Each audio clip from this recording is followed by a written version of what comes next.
d'organisation de vie pour des élections apaisées en terre congolaise.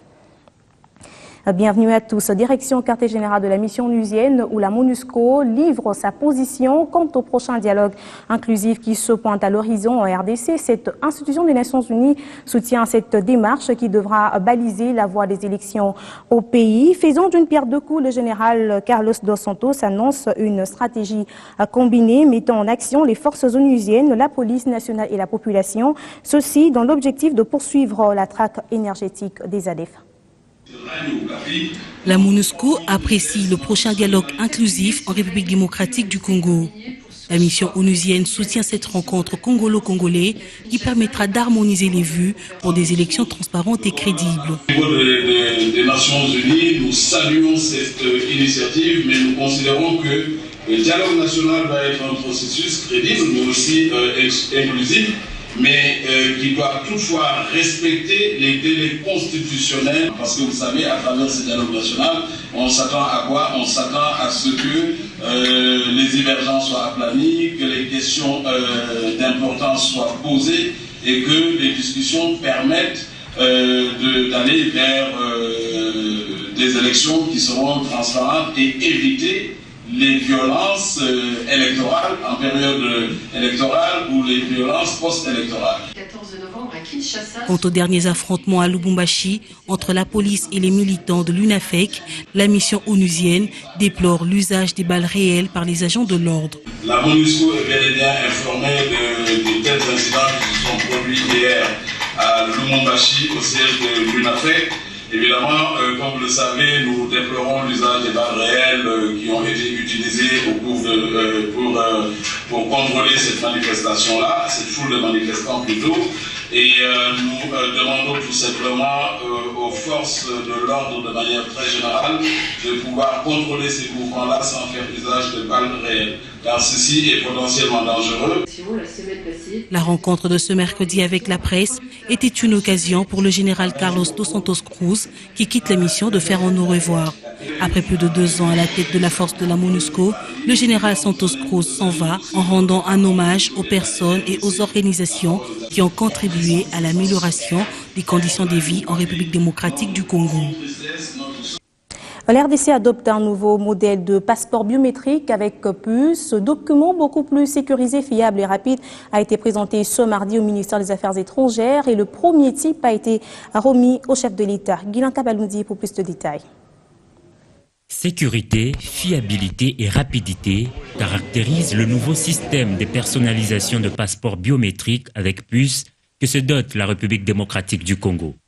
Un document dont l'avènement avait été projeté en 2014 et qui se concrétise en fin 2015. Le nouveau passeport est électronique. Cela signifie qu'il contient une puce électronique stockant toutes les informations concernant la personne qui voyage, la personne détentrice du passeport. Sur cette puce, on a votre date de naissance, votre identité, tout est sur cette puce électronique. Et elle peut être lue électroniquement par la machine. Il est aussi biométrique. On sait qu'il contient les empreintes digitales du porteur du passeport. Prenons les empreintes et les comparer dans la base de données pour ne pas obtenir des doublons dans la base de données. La même personne n'aura qu'une seule identité, c'est celle qui l'a donnée la première fois. D'après les autorités, la RDC amorce la délivrance de ce passeport sécurisé pour offrir des garanties aux émigrations internationales. Au-delà d'un certain délai, il deviendra difficile pour les voyageurs qui ne détiennent pas ce type de passeport de voyager. Aujourd'hui, beaucoup de pays dans le monde, ça s'est passé avec beaucoup de pays européens qui ne pouvaient plus voyager aux États-Unis s'ils n'ont pas le nouveau passeport électronique. C'est question de sécurité internationale, bien sûr. Cependant, l'implantation et le déploiement du nouveau système de personnalisation de passeports biométriques à puce devront se dérouler progressivement, au requérant de ne pas se faire de soucis. Les passeports actuellement en circulation demeurent valables autant que faire se peut à leur expiration et qu'ils seront remplacés par les passeports à puce au fur et à mesure que ceux qui les détiennent en feront la demande. Le premier passeport de ce type a été remis au chef de l'État Joseph Kabila lors d'une cérémonie au ministère des Affaires étrangères. Même si le prix de ces nouveaux documents n'a pas été indiqué, le ministre Raymond Tshibanda rassure. Ici, là, on précisera le prix du passeport et tout cela. Ne vous effrayez pas. Le gouvernement tiendra à ce que le prix reste dans des proportions convenables. À noter qu'avec ce nouveau système, l'RDC se conforme aux règles de sécurité édictées par l'Organisation de l'aviation civile internationale OACI et permet aux Congolais de voyager normalement. Un transport en séjour en RDC, la délégation de l'Union des conseils des chargeurs africains a tenu à présenter ses civilités au ministre de Transport et Voies de Communication ce mercredi. Justin Kalumba Malangongo a été également mis au parfum de la réunion restreinte de l'UCCA prévue dans le tout prochain jour, une rencontre préparatoire de l'Assemblée générale de l'UCCA. Les chargeurs de la RDC comptent beaucoup pour leur corporation continentale. L'Union des conseils des chargeurs africains tient la réunion de son comité directeur restreint ici à Kinshasa. La délégation africaine de l'UCCA ne pense pas quitter la RDC sans mettre au point les conditions de la réunion préparatoire de l'Assemblée générale de l'UCCA de mi-janvier au Ghana. C'est ce qui a constitué l'objet des entretiens avec le ministre de Transport et Voies de Communication. Il y aura au cours de cette Assemblée générale, elle sera couplée avec les comités directeurs budgétaires. Donc, nous sommes venus harmoniser les calendriers, les programmes et les diverses questions. Et les collègues vont profiter aussi pour participer au 35e anniversaire de l'OGFM. Et nous avons fait état aussi du bilan de santé de l'ICCA qui se porte très bien, que ce soit sur le plan administratif, financier et même sur les autres rencontres que nous avons eues à faire durant notre mandat. Somme toute, le bilan sera fait à Accra. C'est un bilan qui est tout à fait très positif à notre humble avis. Profitant de cette occasion, Justin Kalumba Monangongo les a exhortés à aller de l'avant et surtout à relever le défi dans le domaine du commerce maritime, moteur de développement des pays membres de l'Organisation maritime de l'Afrique de l'Ouest et du Centre. Vous, en tant que conseil des chargeurs, vous avez un rôle fait à jouer. Parce que sans chargeur, finalement, je ne sais pas s'il y aura transporteur. Il faut qu'il y ait la charge. Pour qu'il y ait transport maritime, il faut qu'il y ait la charge. Et cette charge doit être bien canalisée, bien traitée de manière professionnelle pour que finalement, y compris les délais de transport, les délais de dédouanement et tout ce qui est un peu contrainte, qui fait contrainte au transport maritime, soit élagué. Au cours de cette réunion restreinte, les travaux vont être centrés sur les préparatifs de la passation de services entre la RDC sortant et le Ghana entrant. Environnement, la Banque mondiale a lancé ce mardi le mois de l'environnement. C'était au cours d'une conférence de presse, un lancement qui s'inscrit dans le cadre du sommet international du climat dénommé COP21 qui se tiendra à la fin du mois en cours à Paris. Un exposé sur les différents projets financés par la Banque mondiale dans ce secteur a été organisé pour la circonstance. En prévision de la COP21, le sommet international d'environnement prévu à la fin de cette année à Paris, la Banque mondiale en RD Congo lance le mois de l'environnement depuis ce mardi. C'est toute une nouvelle politique que cette institution de Bretton Woods veut imprimer en dédiant ce mois de novembre à l'environnement. Le directeur des opérations de la Banque mondiale, Amadou Moustapha Ndiaye, a personnellement dirigé le lancement. Cet événement que nous avons organisé, qui va se dérouler sur tout le mois, va permettre de rencontrer différents acteurs, la société civile, les jeunes, les parlementaires, pour discuter des différentes questions liées à l'environnement et de l'engagement de la Banque mondiale pour appuyer le gouvernement à la préservation de l'environnement. Le coordonnateur du projet SENRED, Victor Kabengele, parle des réalisations de sa structure avant de plonger dans le débat autour des matières de la gestion de ressources durables. Notre message, c'est que d'un côté, il y a les efforts de la RDC, en matière donc de gestion durable des ressources forestières, et de l'autre, il y a justement ces incitations financières qui doivent venir, n'est-ce pas, pour contribuer et rémunérer, si vous voulez, n'est-ce pas, les efforts de la RDC dans ce secteur, parce que je vous signale en passant que les émissions des émissions de gaz à effet de serre provenant du secteur forestier représentent sur le plan de la planète entre 17 et 20% de l'ensemble des émissions globales de gaz à effet de serre dans le monde. Donc, nombreux sont ceux qui s'inquiètent de l'exploitation du pétrole au parc national de Virunga après la confirmation de la présence de l'or noir dans ces sites déclarés patrimoine mondial. Les autorités congolaises sont invitées à préserver le parc afin d'éviter la destruction de cette réserve naturelle. Direction Est de l'RDC, plus de bras de fer entre les pêcheurs rwandais et congolais. Il vient de faire la paix à l'issue d'un atelier de 2 jours organisé à Goma sous le parrainage de l'Association internationale des mers francophones, ce qui vient mettre un terme à la longue période de mésentente entre ces pêcheurs congolais et rwandais opérant sur le lac Kivu.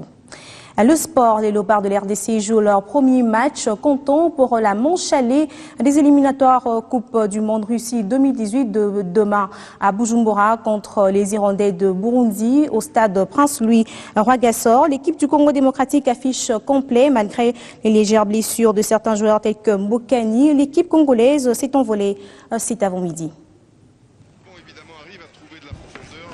Les Léopards Seigneur Monsieur A de la République démocratique du Congo entrent en lice demain, jeudi 12 novembre 2015, contre les Hirondelles de Burundi au stade Prince-Louis Rwagasore de Bujumbura.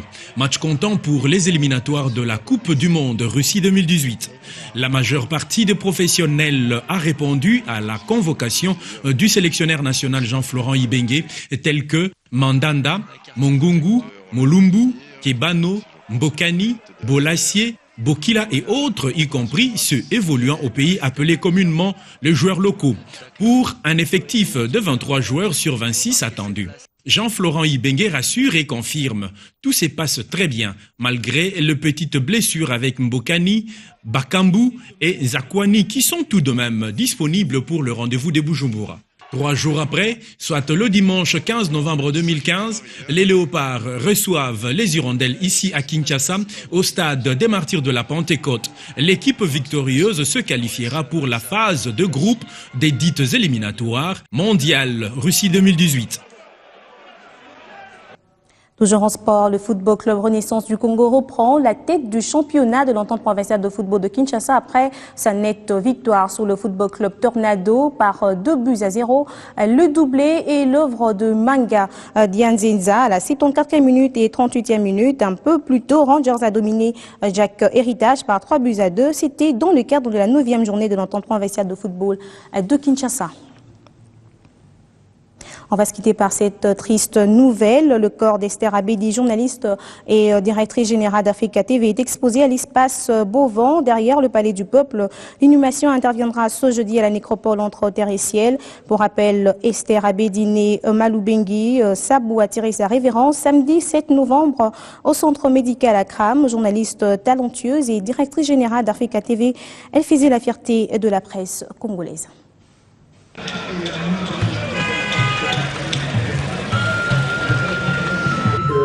En direct incendie que vous avez observé le moment.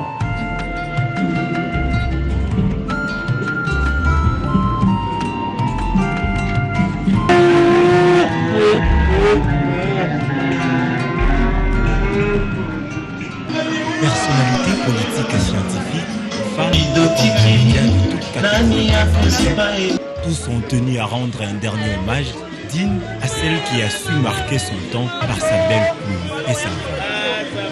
Un savoir-faire éprouvé jusqu'à l'échelle internationale. De son vivant, Esther Abedi a aussi fait preuve. Elle a eu à faire beaucoup de choses pour ce pays. C'était une femme battante, une femme qui ne se décourageait jamais. Mais quand on avait besoin de son aide, elle le faisait toujours avec beaucoup d'amour. Donc c'est une fille pour qui je garde beaucoup de bons souvenirs. Les plus bons souvenirs, c'est ceux d'une bosseuse, d'une fille pas conflictuelle, qui savait résoudre les conflits par contre de la manière la plus diplomatique qu'il soit. C'est-à-dire, elle vous appelait, elle vous disait ce qu'elle avait à dire et très vite vous résolviez le problème. Directrice générale d'Africa Télévision, vous savez s'occuper non seulement de son personnel, mais aussi des autres journalistes qui ont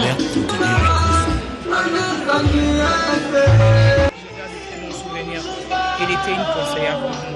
Je me rappelle que la dernière fois j'étais avec elle, c'était vers 23h, c'était un vendredi, vers 23h à l'immeuble Boto, parce que moi je suis chez Numérica au 5e et elle est au 4e niveau. En descendant, on s'est croisés, on était en train de discuter autour d'un sujet et elle m'a prodigué des conseils, elle m'a dit ce que je valais et puis après sa dernière parole était juste qu'Henriette, je fais un voyage pour 10 jours.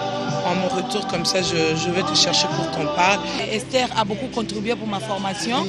Quand je voulais terminer l'ICA, chaque fois que je présentais je faisais mon reportage, elle m'appelait elle-même, malgré sa position sociale. Elle était quand même une grande personnalité à la télévision, là où elle travaillait. Mais elle se permettait quand même de m'appeler et parfois me donner des conseils.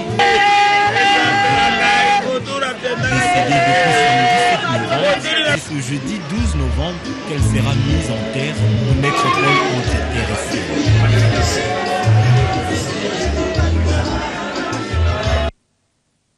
Que son âme repose en paix. Fin de ce journal. Merci de l'avoir suivi.